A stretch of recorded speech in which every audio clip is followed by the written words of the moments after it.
Hello dear students, today we will discuss why did the Soviet Union disintegrate. So let's start. How did the second most powerful country in the world suddenly disintegrate? As you know, after the Second World War being over, two blocks were developed. One was headed by the US and other was headed by the Soviet Union, that was called the USSR. And in 1991 it started disintegration. So this is a question which must be answered: how the second most powerful country of the world was disintegrate.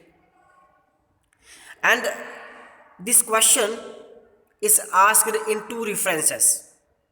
First one, this question is asked to understand the Soviet Union, and second one, the end of communism, but also because it is not the first and may not be the last political system to collapse. And second view is the disintegration of USSR was neither first nor the last. So while there are unique features of Soviet collapse, there are some unique features, unique qualities, and unique reasons for the disintegration of the USSR. And out of those reasons, some most important reasons are here. First one, that political and economical system of Russia's USSR could not fulfill the desires of their people, as in political system there was complete bureaucracy, and in economic system the wages were increasing. On the other hand, consumption of various things and prices of various things were also increasing. So these were some political and economical reasons when the USSR could not fulfill the need of its people. So economic stagnation for many years led to severe consumer shortage, and a large section of Soviet society began to doubt and question the system, and to do so openly. And when we talk about economy of the USSR, then it was stagnated. There was no progress, and the shortage of various daily uses things was growing, and consumers would have to pay high prices for daily use things. Then next reason may be, why did system become so weak and why did the economy stagnate? So answer for this question is,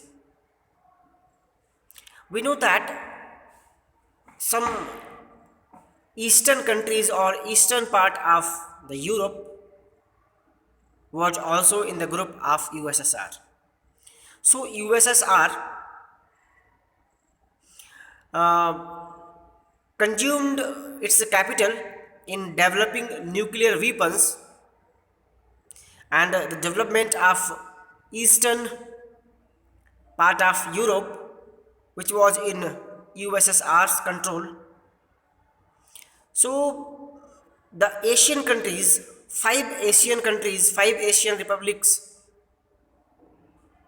they were neglected. and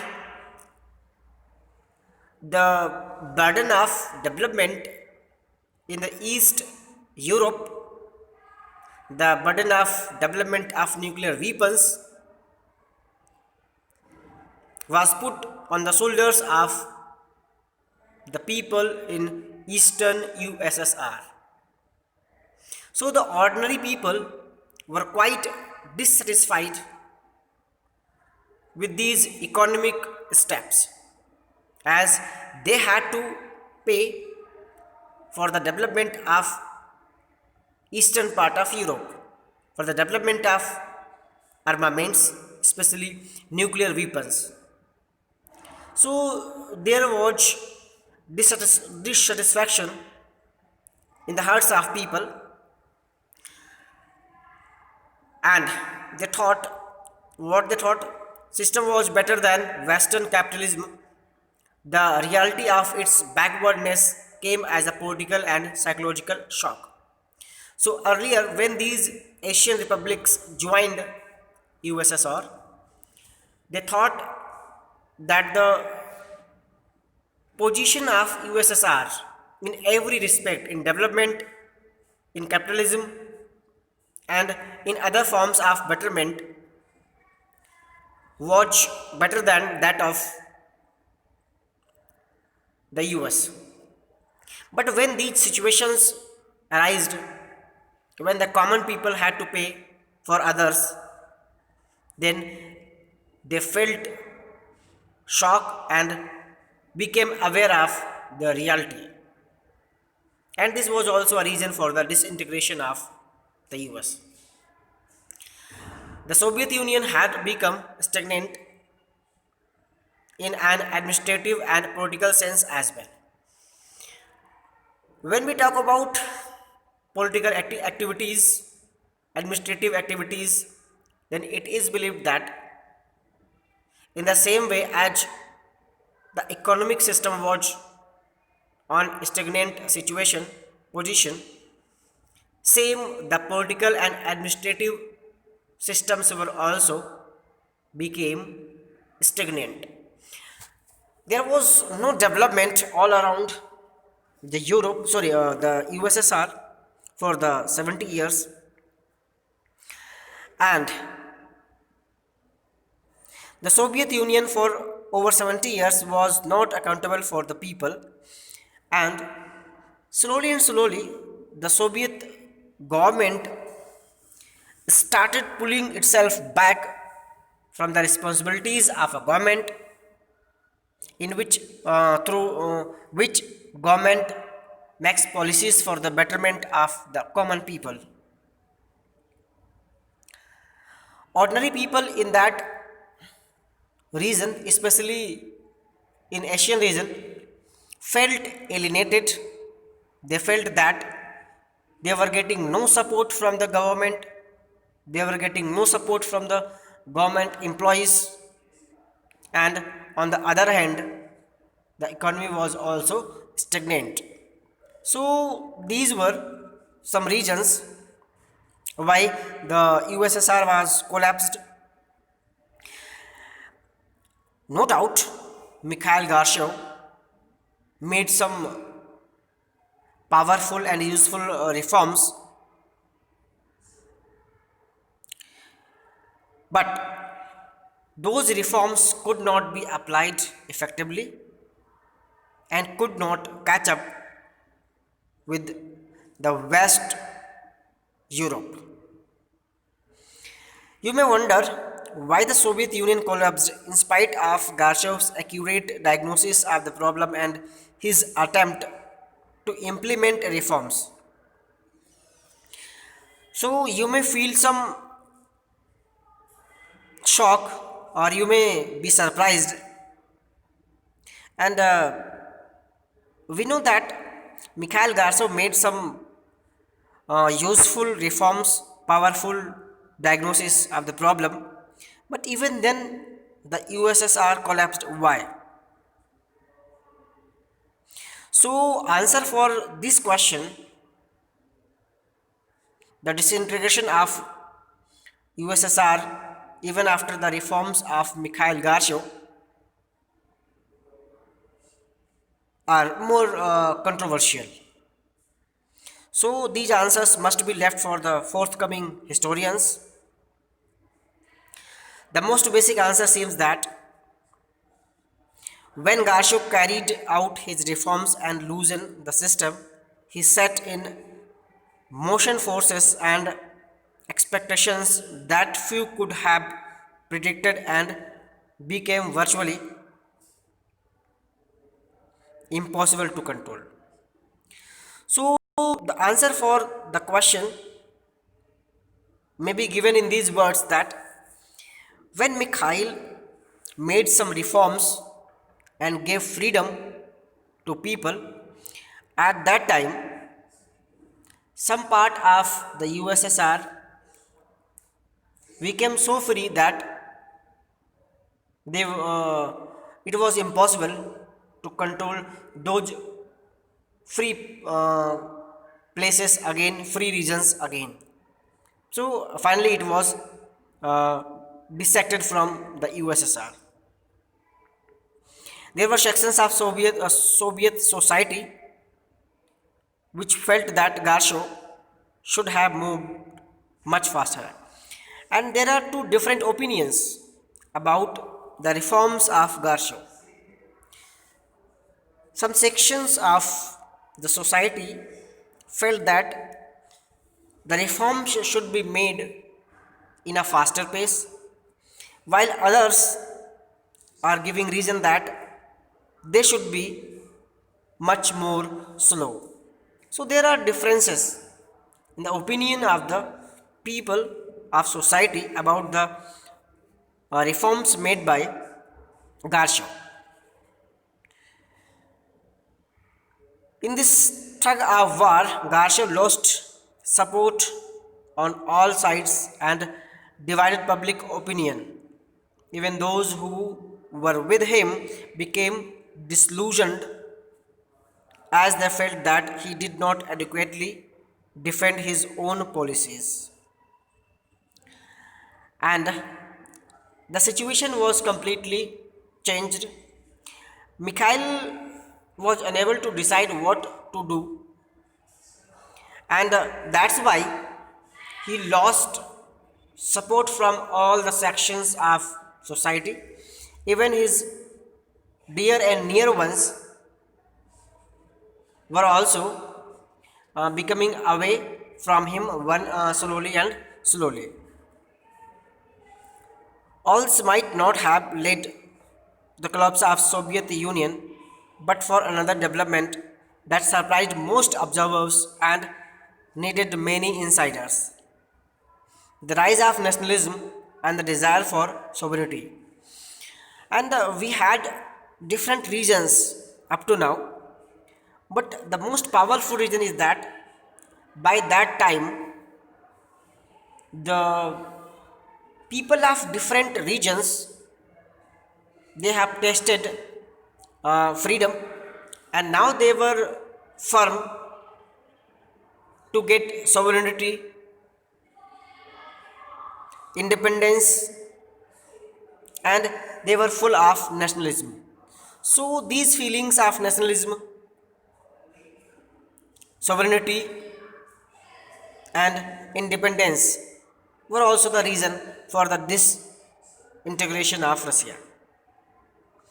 And within various republics, including Russia and the Baltic republics, Estonia, Latvia, and Lithuania, Ukraine, Georgia, and other proved to be the final and most immediate cause for the disintegration of the USSR. Here again, there are differing views. Okay, so we studied that first of all, Ukraine, Russia, and Belarus, they were disintegrated from the Union, and now some other parts, some other republics like Estonia, Latvia, Lithuania, Georgia, they also separated themselves from the USSR Union and declared themselves republic, sovereign, and independent. One view is that nationalist urges, the feelings were very much at work throughout the history of the Soviet Union, and that whether or not the reforms had occurred, there would have been an internal struggle within the Soviet Union. So experts believe that if the disintegration of Russia would not be happen, then internal division would be happen in India. So it was quite clear that Russia would be divided. Sorry, USSR would be divided. This is a what if of history, but surely it is not an unreasonable view given the size and diversity of the Soviet Union and its growing internal problems.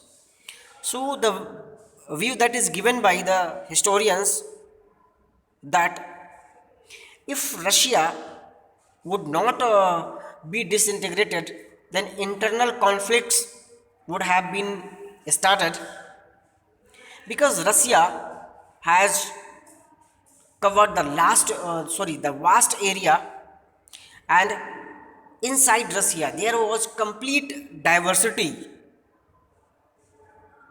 So it was very difficult to combine such a big area in one union with so much diversity and differences in the thinking of societies. Ironically, during the Cold War, many thought that nationalist unrest would be strongest in the Central Asian Republic, given their ethnic and religious differences with the rest of Soviet Union and their economic backwardness. However, as this turned out, nationalist